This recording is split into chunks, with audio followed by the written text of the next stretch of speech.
It's Thursday the 12th, and this is Mike and Bike, the morning commute.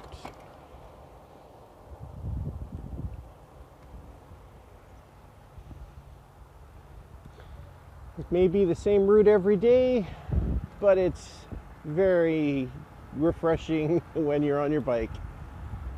Always something a little different.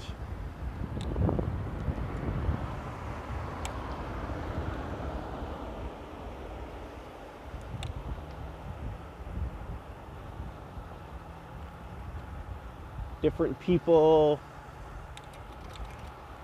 different lighting because of clouds or weather.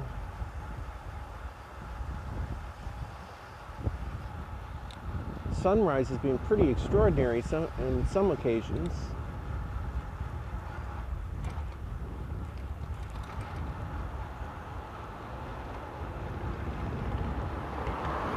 This is the summer now, so the sun is up early in the morning.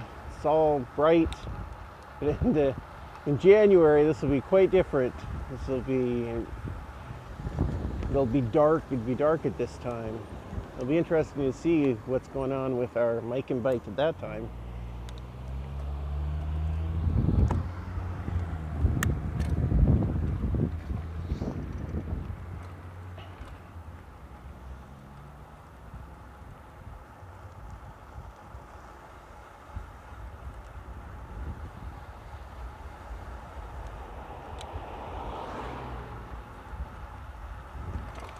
So the World Cup is starting this week in Brazil.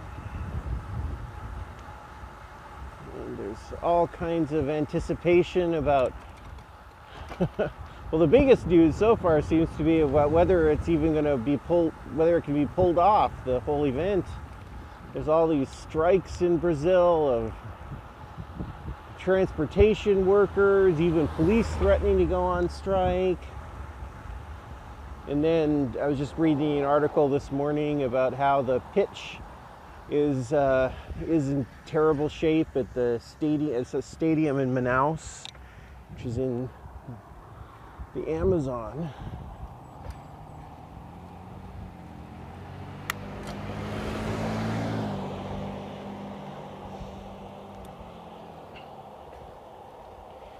This is a common story, though.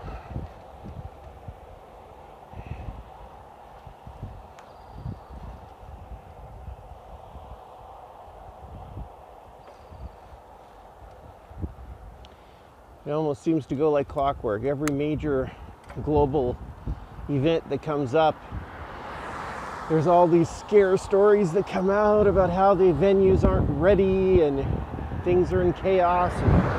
And somehow the events happen.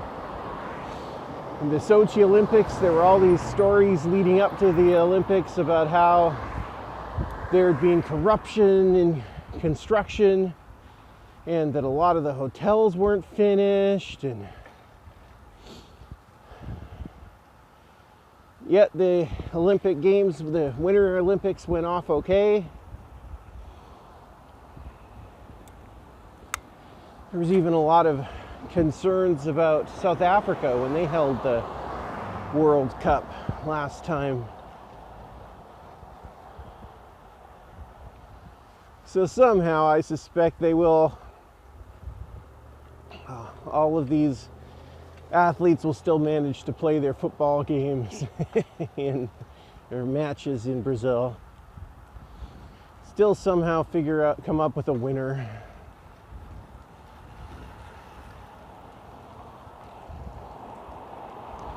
Not that I'm likely going to watch any of the matches. I usually don't tune into sports events that often.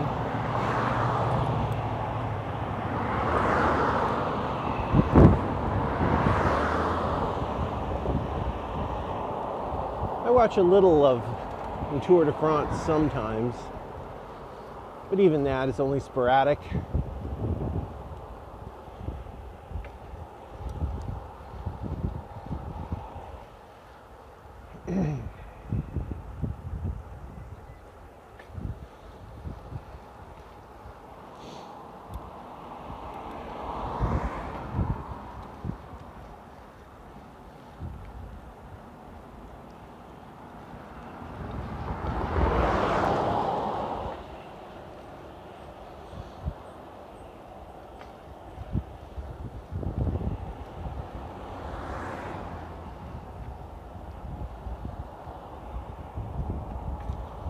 I may like cycling, which I do, but I don't particularly enjoy watching it, just watching cycling. It goes for almost any sport. It's more fun to do than to watch.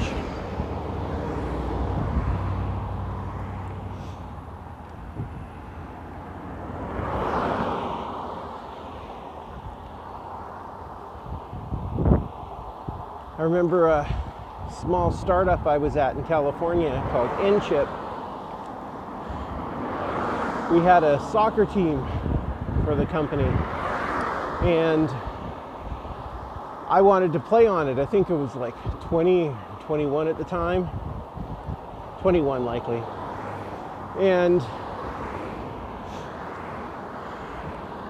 I was terrible. I was a terrible soccer player. And most of these guys were from the Caribbean or South America, and some Vietnamese, and they were pretty good. And they weren't so thrilled about having me on the team, but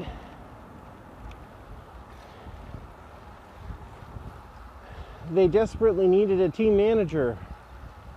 And we were going to have to disband the company team because nobody was managing it and handling all the paperwork to register us with the league and organize practices and all that stuff. And so I volunteered to be the manager with the condition that they let me play on the team. And they agreed. So I got to play soccer in like the Industrial League of San Jose or something. And we're talking like the worst soccer league there was, the lowest level in the region. And I was likely the worst of the worst. I had fun though. We did have a few interesting times.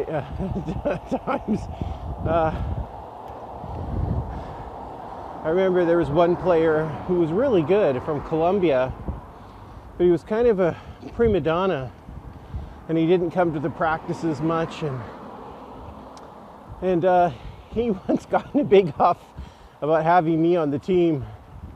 He was complaining to our captain, who was I think our vice president of engineering or manufacturing. And this manager, he told our star player, he said, "Look, you don't even come to the practices. Who are you to complain about Michael and his soccer?" I never heard any complaints after that. It's kind of, what's the point of the game, I guess? Is it to win? Is it to have fun? What are you there for? Clearly, I play for fun when I play.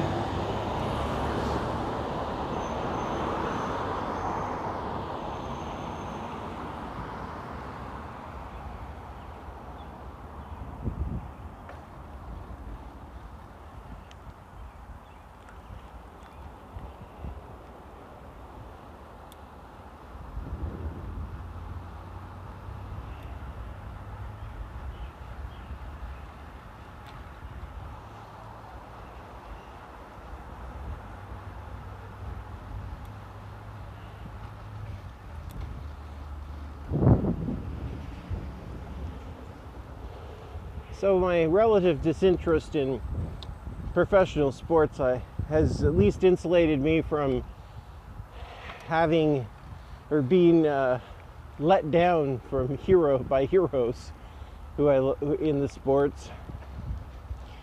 So many of these athletes have gotten caught up in performance drug scandals and so on.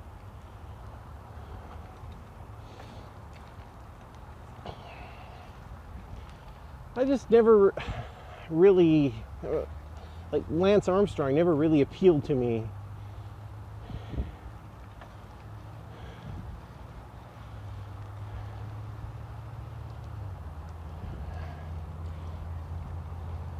You know, it's interesting that I have gotten quite ticked at him now with all the revelations about drugs coming out and his confessions. But the things that I'm angry about him with aren't the drugs. I'm angry with how he treats people and how he continues to treat people.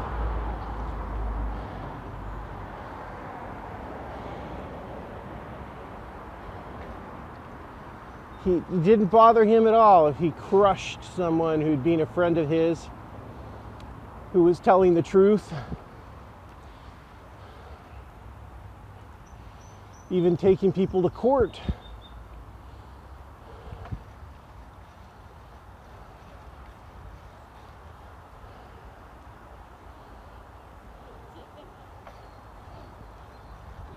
I'm serious, you don't. Of all the things that bother me about Lance, the worst is that he used the judicial system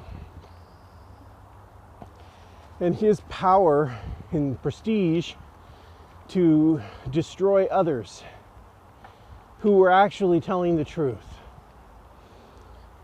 That to me is unconscionable. And using the legal system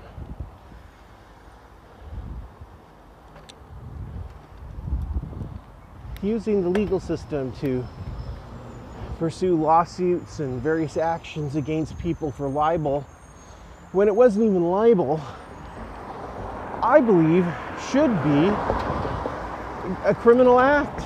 So I'm a little surprised that there's no repercussions for him. Nothing's happened. No charges have been filed for his spurious litigation. Maybe there are no laws against that, which would be a shame.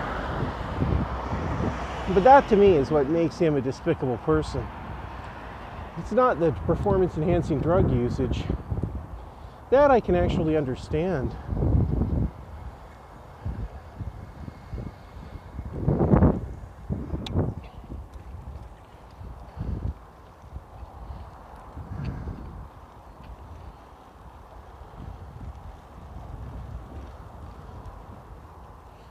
I'm sure there's many more athletes who use drugs who just don't get caught.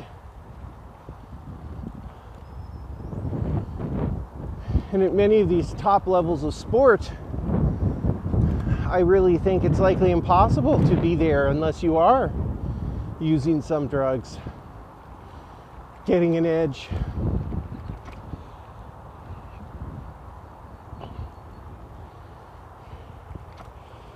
It's also, I think, a very fuzzy line between using enhancement techniques that are kosher and not kosher. I mean, someone who sleeps in a pressurized chamber all the time to build up their blood cell counts, I mean, heavens, that's certainly artificially modifying your body to get better performance.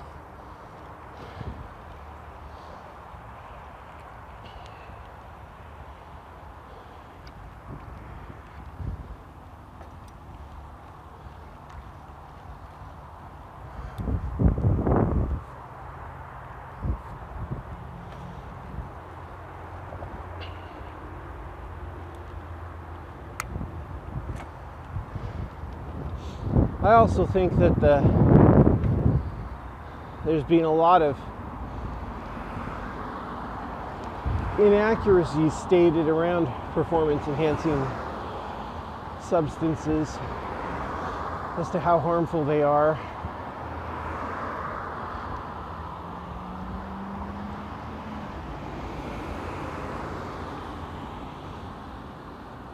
I'm sure they do have some deleterious effects, but perhaps not to the degree that some of the scare tactics make out.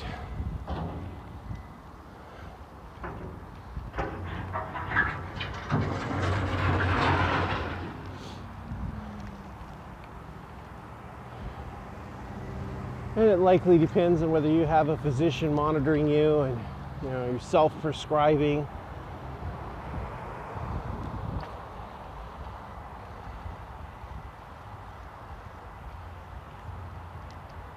Hello.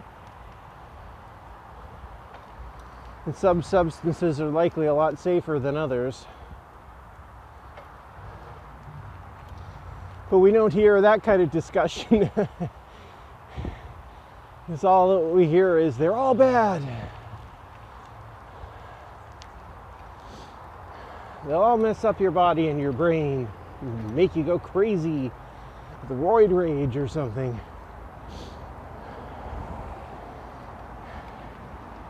EPO is not going to lead to roid rage.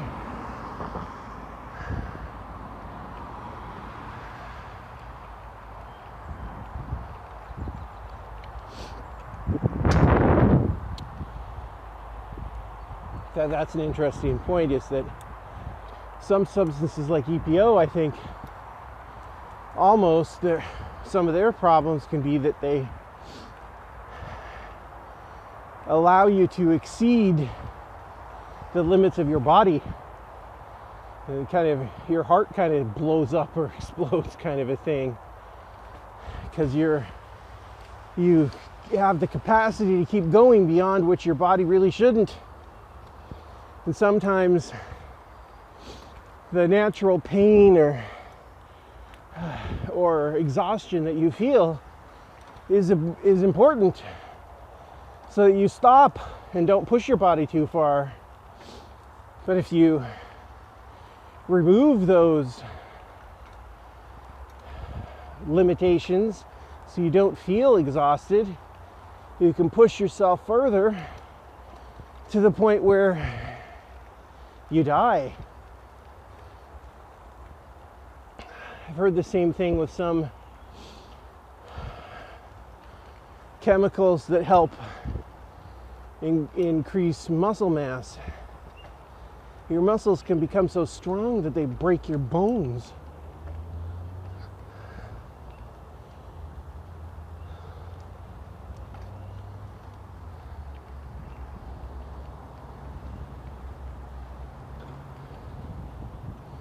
Well, I certainly don't want my kids. You wouldn't want them using performance-enhancing drugs.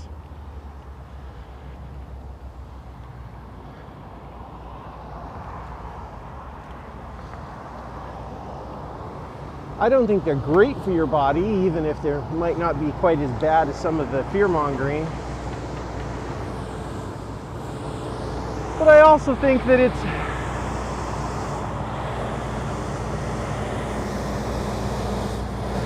when you get involved in cheating, it does something to your soul in a way.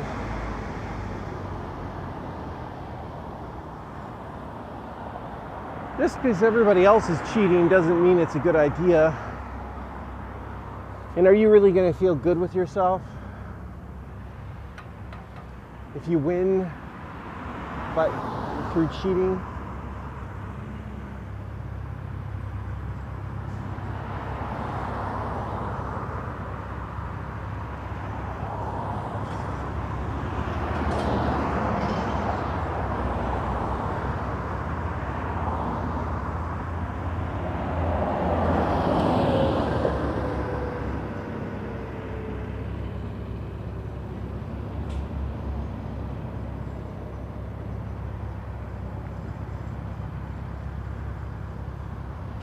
There we go.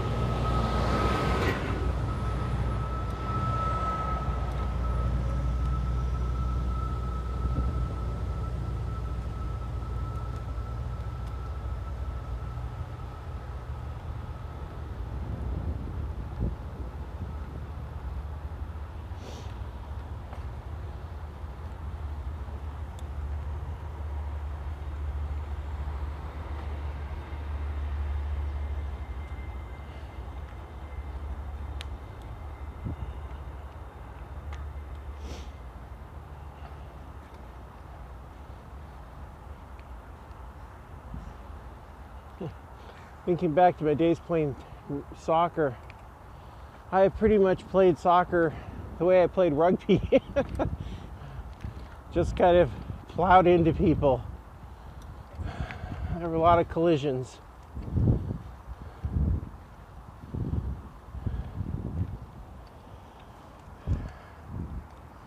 Didn't mean to hurt anybody.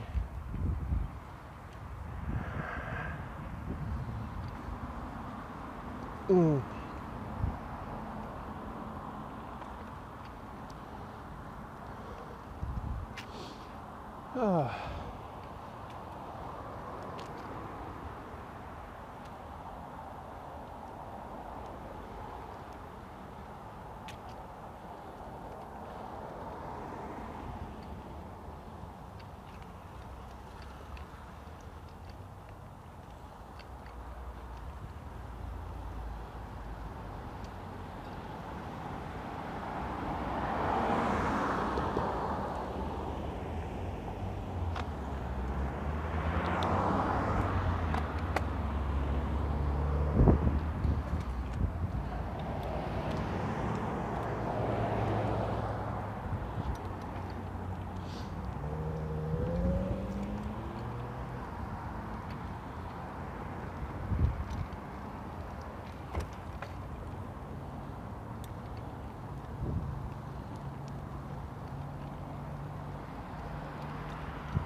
Well, this has been another episode of Mike and Bike.